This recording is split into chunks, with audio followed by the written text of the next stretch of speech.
What's going on, guys? It's Zoko with another Cyberpunk video. Recently I've come across what I consider to be a game-breaking weapon, able to one-hit anything in the game. It is absolutely ridiculous. Gonna be going over how to obtain it along with the benefits I use it for instead of using it as a primary weapon. It's Cyberpunk 2077 easy mode without the difficulty change for sure. I have some background clips I'm gonna be running through right now where I'm using it, and as you can see, nobody stands a chance. It's not even fair. I can be watching TV, not even paying that much attention other than to move and click on my next victim. And that basically extends to places around my level. I have some clips later on of me in some higher level zones, but you have to be paying attention there because you can get one shot pretty easily. Now this weapon does make the game fairly boring. For me, using it to get a few levels or farm some higher tier crafting components is what I limit its use to. To be honest, I much prefer this slot to go to Mantis Blades, but that's at least where I'm at for this character. I find him very, very fun.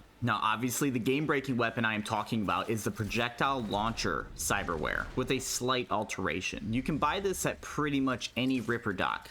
Least that I have seen. There are probably some that don't have it, but any one that you find will do. Even the most basic one you can find. But again, you're not ready to go right away when you get it. You need to change out the ammo. You see, we're going to be using tranquilizer darts, which I have so far found only sold at one Ripper dock, the one southwest of Arasaka Tower. And while the cost of the projectile arm is just over 15k eddies, the tranquilizer dart is only 540, which considering what it is capable of is ridiculous. By the way, if you have learned something so far, consider leaving a like and subscribing. I do Cyberpunk videos almost every day. Now going back to the launcher's stats, the damage listed isn't very high, but that damage output is irrelevant because any damage the enemy takes from this will drop them. The only real learning curve with this is the aiming. I constantly hit the side of a box or whatever is near me if I am trying to stay near cover. The reticle used for this is pretty large, and this shouldn't be a sniper rifle exactly, I realize, but the aiming still feels a bit off. Don't get me wrong though, this is not a balanced weapon. And obviously these guys aren't dead, we're tranking them. So while you can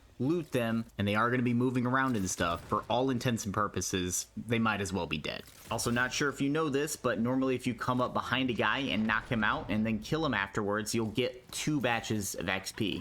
They might end up fixing that at some point, I don't know. But anyways, with this, there is no second batch of XP. Once you kill them, after they're already down, nothing happens. They just die. They stop moving, but nothing changes. Thought it would be a cool way to like power level a skill you have neglected or something, doing this with high level enemies and just going back through, but alas, it does not work. However, you still can use it to power level your character. Right here, I'm in an area about 10 levels higher than me, so because of that, I think the enemy's evasion plays into them not getting hit by quite a few of my shots. I have found that if they don't know you're there, it's a guaranteed hit, so make sure your first ones are against your tougher mobs if you have the option to be selective. You may get lucky too, and nobody around them notices that somebody got dropped, allowing you to get a few more easy tags. And as soon as they are onto you, the higher level enemies become much harder to hit. You will notice any damage I take here pretty much puts me in the danger zone with the flashing red light, not so much highway 2. The area is just so much tougher. I have been absolutely one-shot doing this though. It's super frustrating clearing out an entire compound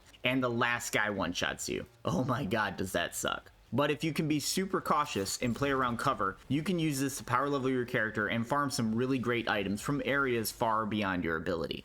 Let me know in the comments below how you are going about your playthrough. And again, leaving a like and subscribing is a giant help to me and my channel. Until next time.